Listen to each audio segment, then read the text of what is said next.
নমস্কার বন্ধুরা, লৌকিক অলৌকিক বাংলা চ্যানেলে সকলকে স্বাগত জানিয়ে আজকে আপনাদের সঙ্গে আরও দুটি ঘটনা শেয়ার করে নিতে চলেছি। আমি সুদেষ্ণা। আজকে যিনি ঘটনা পাঠিয়েছেন তার নামটি একটু রদবদল করে বলতে হচ্ছে, তিনি চান না নিজের নামটা প্রকাশ পাক। ধরে নিলাম তার নাম প্রণবেশ রায়।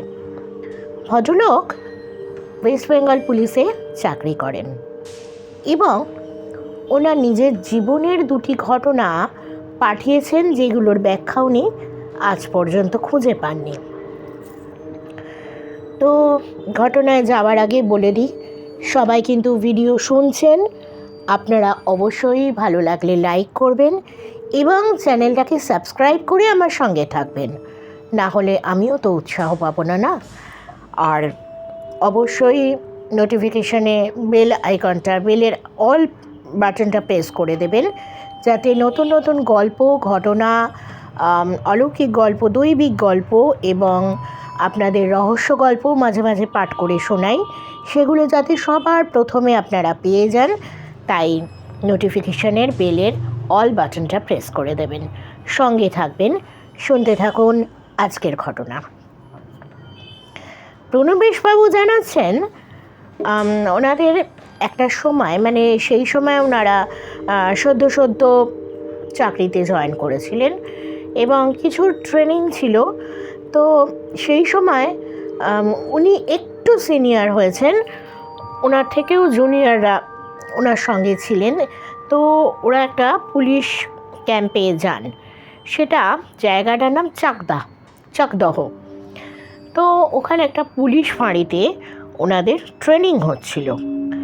তো উনি বলছেন সারা রাত প্রায় ওনাদের টহল দিতে হতো।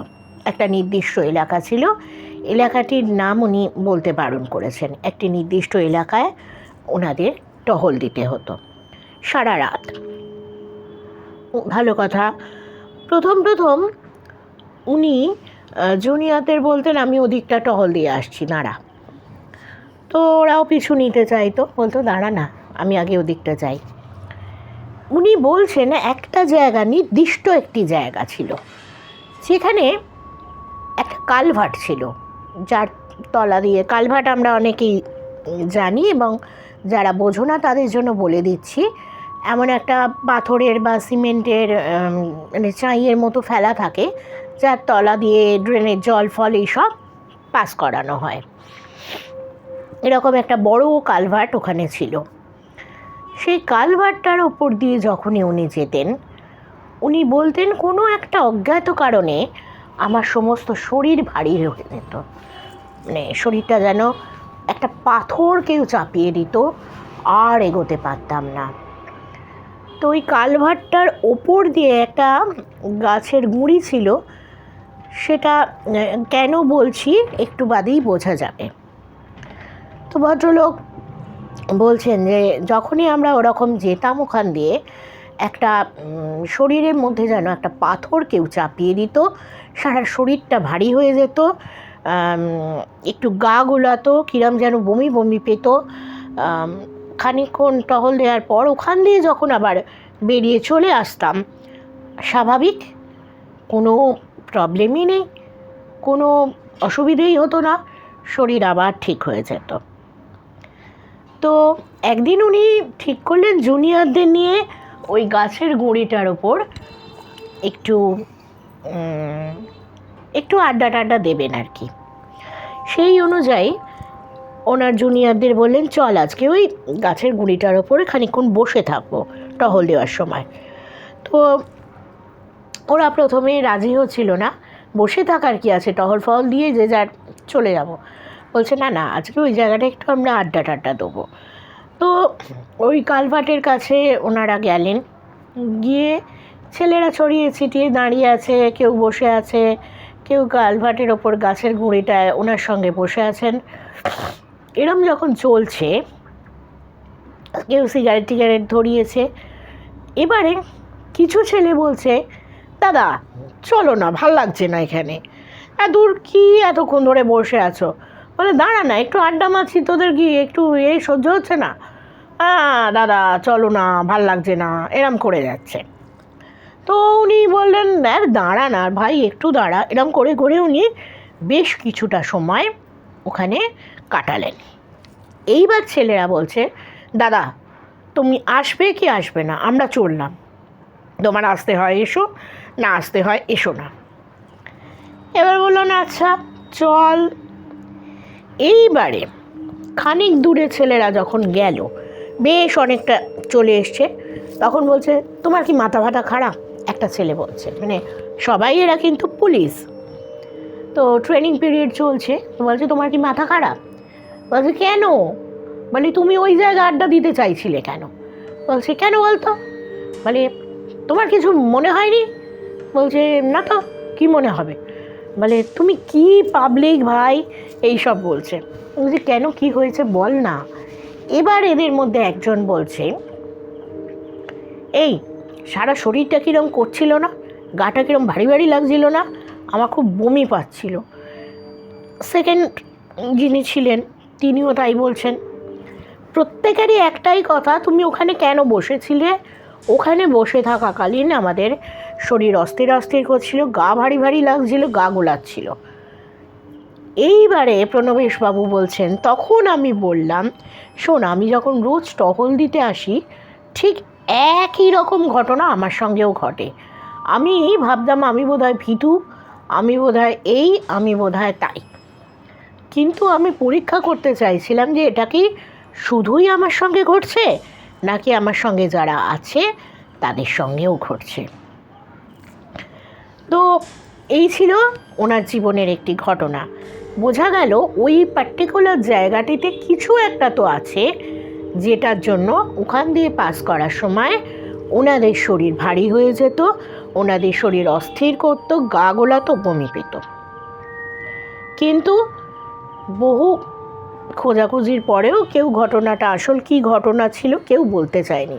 আর লোকাল লোকেরা তো ওদিকে আসতোই না, মানে ওনারা যেখানে ডিউটি করতেন, ওনারা যেখানে এই ট্রেনিংটা নিচ্ছেন, টহল দিতেন, ওখানে সাধারণ মানুষ আসতো না। তো এই ছিল ওনার জীবনের একটি ঘটনা, উনি শেয়ার করেছেন। কেমন লাগলো অবশ্যই জানাবেন। আর কারোর সঙ্গে যদি এরকম ঘটনা ঘটে থাকে, কোনো অলৌকিক ঘটনা, বা কোনো পরিচিত মানুষের সঙ্গেও যদি এরকম অলৌকিক ঘটনা ঘটে থাকে, অবশ্যই আমার সঙ্গে শেয়ার করবেন। চ্যানেলের মাধ্যমে অন্যান্য বন্ধুদের সঙ্গে আমরা সব ঘটনাগুলো শুনব। আচ্ছা, চলে যাচ্ছি দ্বিতীয় ঘটনায়। এটাও প্রণবেশবাবুরই পাঠানো। প্রণবেশবাবু বলছেন, গরমকাল, আমি, আমার স্ত্রী, 2 মেয়ে ঘুমোচ্ছিলাম। জানলাটা মাথার দিকের খোলা। তার কিছুদিন আগে ওনার শালাবাবু সুইসাইড করেছিলেন কোনো একটা অজ্ঞাত কারণে।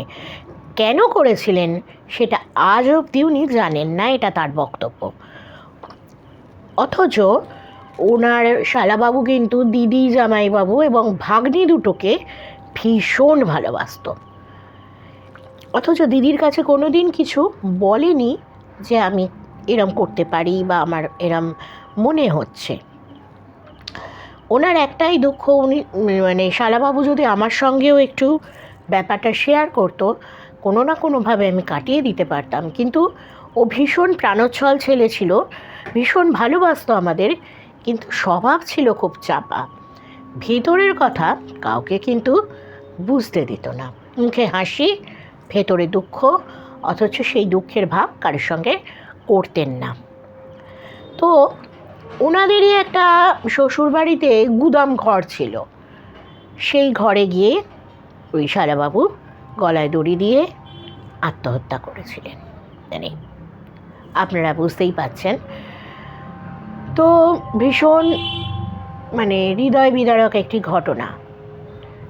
এর বেশ কিছুদিন পরে ঘটতে লাগলো আরেকটি ঘটনা। উনি বলছেন, মানে রাত্রির বেলা শুয়ে আছি, মাথার দিকে জানলা খোলা, আমরা 4 জনেই রয়েছি, ঘুমোচ্ছি। ওরা 3 জন ঘুমোচ্ছে, কিন্তু অনেক রাত অবধি আমার ঘুম আসছে না। ঘড়ির দিকে তাকিয়েও কোনো লাভ নেই, নাইট ল্যাম্পটা খারাপ হয়ে গিয়েছিল আর ঘরটা অন্ধকার অন্ধকার ছিল। এবার অন্ধকারের মধ্যেও আপনারা খেয়াল করবেন একটু সময় কাটানোর পর চোখটা কিন্তু সেট হয়ে যায়, আমরা মোটামুটি সব জিনিস দেখতে পাই। এবং উনিও তার ব্যতিক্রম ছিলেন না। তো প্রণবেশবাবু বলছেন, আমি দেখতে পাচ্ছি বাইরে স্ট্রিট লাইটের আলোগুলো ঘরের মধ্যে আসছে, হালকা আলোয় বোঝা যাচ্ছে, হঠাৎ একটা যেন বিরাট বড় কালো ধোঁয়া আমার মুখের ওপরে এসে যেন আমার দিকে তাকিয়ে আছে। আমি হাত নাড়ছি কিন্তু কিছুতেই সরছে না। এইবার আস্তে আস্তে আমার দুই মেয়ের ওপরে ঝুঁকে পড়ে এলাম, কালো একটা বিশাল ধোঁয়ার মতো ঝুঁকে পড়ে দেখতে লাগলো। আমার খুব অস্বস্তি হতে লাগলো, কি করি এরকম রাতের মধ্যে প্রায় 3-4 বার হলো। এবার উনি বলছেন, আমি এবার ওই ছায়ামূর্তিটি স্বাভাবিক মনে হলো না। আমি চাইছিলাম ওকে এই মেসেজটুকু দিতে যে তুমি যে এরকম আসছো আমি পছন্দ করছি না। উনি বললেন, খুব সাহস করে আমি উঠে বসলাম। ছায়াটা যেন ঝটকা মেরে একটু পিছিয়ে গেল। আমি উঠে দাঁড়ালাম। খুব খুব ভেতরে একটা ভয়ও করছিল ওনার। জানলাটা দিয়ে দিলেন যে তুমি যেই হও, উনি মনে মনে বললেন, তুমি যেই হও চলে যাও, আমাদের বিরক্ত করো না, আমার ভালো লাগছে না। এরপর জানলাটা উনি মাথার শিওরে যে জানলাটি ছিল দিয়ে দেন। এবং আশ্চর্যের ব্যাপার, তারপর থেকে কিন্তু এই ঘটনাটি আর ঘটেনি। এটা ছিল ওনার জীবনের দ্বিতীয় একটি ঘটনা। উনি বলছেন, আমি কোনো ব্যাখ্যা খুঁজে পাইনি আজ অবধি, কোনো কারণও খুঁজে পাইনি যে শালাবাবু কেন এরকম একটি অযাচিত ঘটনা ঘটিয়ে ফেলেছিল। যাই হোক, ওকে আমরা কিন্তু প্রচণ্ড ভালোবাসতাম। তো এই ছিল ওনার জীবনের দুটি ঘটনা, যার ব্যাখ্যা উনিও পাননি আর আমিও শুনে এর কোনো ব্যাখ্যা খুঁজে পাইনি। আপনাদের কেমন লাগলো কমেন্ট বক্সে অবশ্যই কমেন্ট করে জানাবেন। আর ঘটনা লিখে পাঠাতে চাইলে ডেসক্রিপশন বক্সে মেল আইডি দেয়াই থাকে, লিখেও পাঠাতে পারেন ঘটনা। আর যদি ভয়েস রেকর্ড করে পাঠাতে চান তাহলে হোয়াটসঅ্যাপ নাম্বার দেওয়া থাকে, ঘটনা ভয়েস রেকর্ড করে আমাকে অবশ্যই পাঠাবেন। এবং সঙ্গে থাকুন, শুনতে থাকুন, সুস্থ থাকুন, ভালো থাকুন। লৌকিক অলৌকিক বাংলা চ্যানেলের আপনারা নিয়মিত শ্রোতা, আমার পরিবারের সদস্য। আপনাদের সম্মিলিত প্রয়াসে পরিবারটি আরও যেন বড় হয়। আজ এই পর্যন্ত জানিয়ে শুভরাত্রি জানিয়ে আমি বিদায় নিচ্ছি। বাই।